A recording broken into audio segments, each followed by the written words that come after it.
est allé le premier samedi, donc le 17 novembre, où donc ce jour-là, les gilets jaunes de la région grenobloise bloquaient un peu le périphérique, une zone commerciale, plein de choses qui n'avaient jamais été faites par les militants. En fait, il y a eu un samedi de novembre où normalement il y a énormément de gens dans la plus grande zone commerciale de l'agglo, donc Comboire.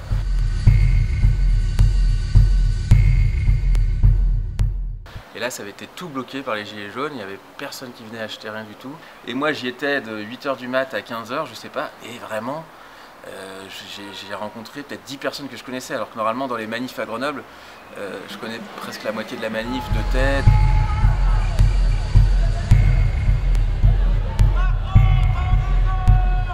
Ça avait été tout de suite annoncé et caricaturé par les médias comme un mouvement qui revendiquait juste la baisse du prix de l'essence et le droit de pouvoir circuler en bagnole autant qu'on veut, pas cher. C'est des gens souvent qui sont pas paysans ou à vivre complètement à la campagne, mais vivent dans et autour ces petites villes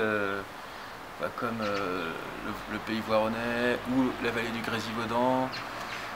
Et voilà, ont besoin de la bagnole pour se déplacer, pour aller s'acheter à manger, pour aller chercher leurs gamins à l'école, parce qu'en fait tout a été organisé pour une vie avec bagnole, quoi, donc on n'a pas vraiment le choix. Et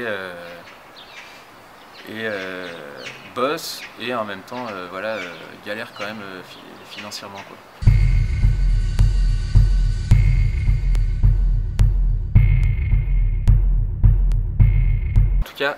Moi je trouve ça de toute façon hyper positif, parce qu'il y a des gens qui disent non mais faut pas y aller parce qu'il y a des fachos, il y a des beaufs, mais moi, quelles que soient les opinions politiques des gens, je trouve ça toujours mieux qu'ils soient dehors à discuter sur des ronds-points et qu'on puisse discuter avec eux, plutôt que chacun soit derrière son ordinateur à s'exciter sur des trucs Facebook, à se monter la tête, chacun derrière son écran, et où il n'y a pas de discussion possible et les gens ils font que s'engrainer dans une espèce de radicalisation de la connerie avec des gens avec lesquels ils sont d'accord, quoi. Et tandis que, en fait, même si ces gens-là, ils pensent, par exemple, qu'il faut rejeter tous les migrants à la mer ou je sais pas quoi, en fait, ils sortent de chez eux, ils sont sur un rond-point, autour d'un feu, avec des gens qui pensent pas comme eux, et du coup, j'ai l'impression, moi, de ce que je voyais, sur les ronds-points où je suis allé, voilà, des fois, il y avait des conneries qui étaient dites, par exemple sur les migrants, par exemple sur les assistés ou je sais pas quoi, mais en fait, après, on pouvait en discuter. Et que en fait souvent les gens en tout cas allaient plus partir pour arriver à une position où dire ah oui mais en fait le problème c'est pas les gens qui sont plus pauvres que moi ou qui sont étrangers ou je sais pas quoi, c'est la répartition de la richesse et c'est qu'il y en a qui vivent avec des millions et que toutes les politiques de Macron sont faites pour favoriser ces gens-là au détriment voilà, ils allaient plus faire un cheminement dans ce sens que dans le sens inverse, en tout cas, que j'ai l'impression que c'était pas dangereux d'aller discuter avec eux et qu'au contraire il faut en fait de toute façon par rapport à ce que les gens disent fachos ou aux gens en tout cas qui votent Front National ou qui ont des idées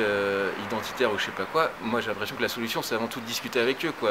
C'est pas en faisant des manifs entre gens d'accord en disant non le fascisme ne passera pas que en fait ça fait baisser les scores de Le Pen ou que ça fait baisser le succès de Soral ou je sais pas quoi. La solution c'est de parler avec les gens et là les ronds-points c'est un super bon espace et que j'ai l'impression qu'en tout cas c'est sûr qu'il y a sur les réseaux sociaux, dans les médias, il y a des activistes d'extrême droite et tout ça qui récupèrent les gilets jaunes, qui se disent ouais, qui en profitent pour surfer un peu dessus, mais moi j'ai l'impression que en tout cas politiquement ça a plus remis en question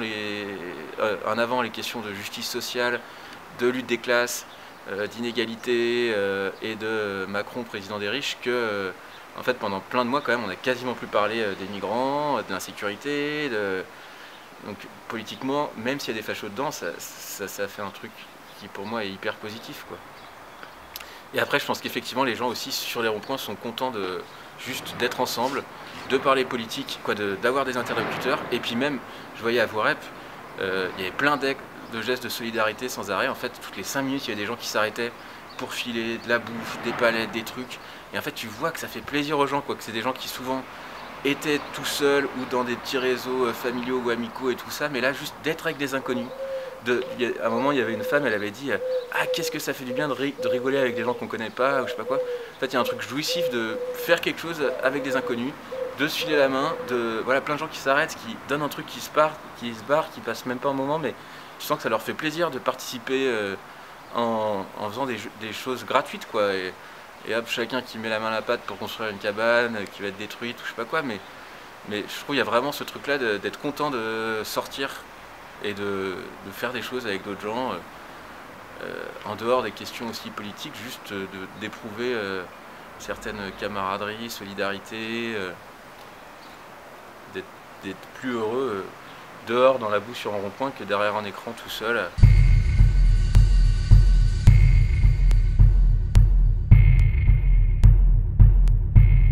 Et effectivement, les militants de gauche et d'extrême gauche ont été au début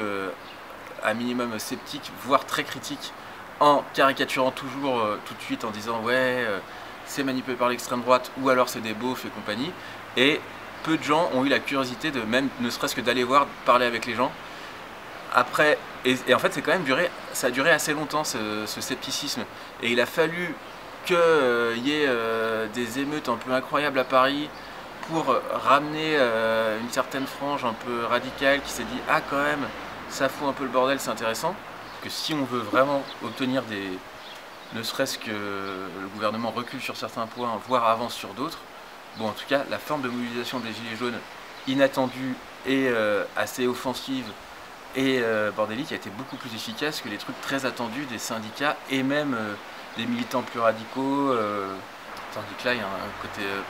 bordélique et où les gestes radicaux viennent de gens complètement inattendus et c'est ça qui fait peur au pouvoir et qui peut permettre de faire changer les choses.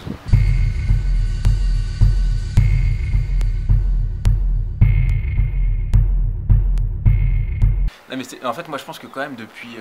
déjà depuis la loi travail et tout ça, j'ai l'impression que les flics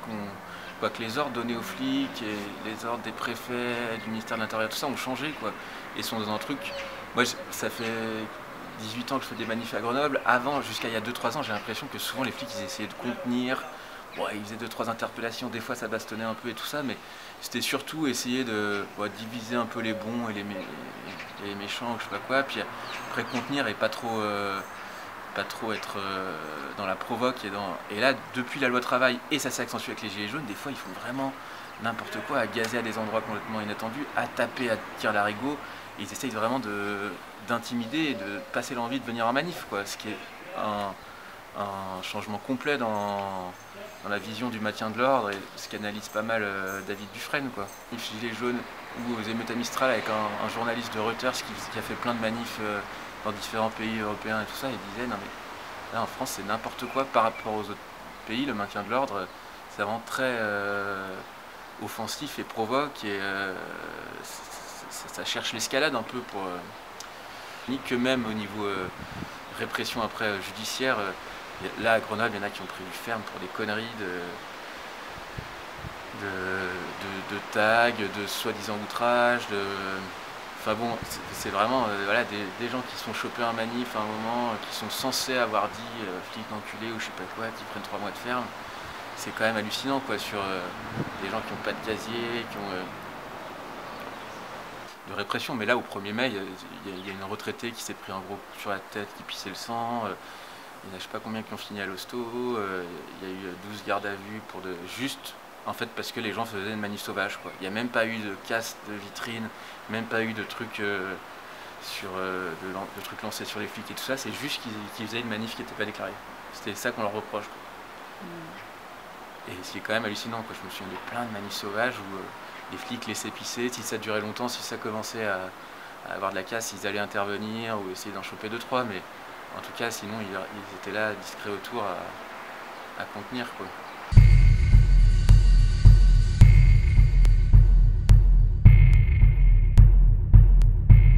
Puis finalement, en fait, après, tout le monde pensait que ça allait mourir à petit feu. Et finalement, quand même, il y a peut-être de moins en moins de gens, en tout cas selon les décomptes officiels du ministère de l'Intérieur, mais ça continue et il y a des gens qui vont pas lâcher, quoi. Après moi je trouve que c'est très dur du coup de deviner ce qui va se passer, mais là moi j'ai l'impression que non mais en fait on sait pas, quoi, parce que j'ai l'impression que ça peut repartir sur une étincelle et là dans 2 semaines il peut y avoir le même nombre de gens qu'il y avait au début, peut-être rejoints par des habitués d'autres luttes. comme là, en fait, dans un mois et demi, c'est l'été, je pense qu'il peut peut-être se passer pas grand-chose jusqu'à l'automne, et puis après repartir prendre autre chose. Non mais vraiment, j'en sais rien, quoi. Le propre de ce mouvement, c'est qu'on n'en sait rien, quoi. Mais en tout cas, j'ai l'impression qu'il y a quand même, que ça fait 5 mois, bientôt 6 mois qui durent, et qu'en fait, il y a très peu de mouvements qui ont duré aussi longtemps, que ça a changé la vie de plein de gens, qui n'étaient pas du tout dans les trucs de lutte avant. Et je pense que ça laissera de toute façon des traces et que ça, y a quand même si peut-être là ça va décroître, et peut-être pas encore une fois, mais je pense qu'il y a quand même toujours un espèce de feu qui couvre qui pourra rejaillir à un moment, quoi. Mais,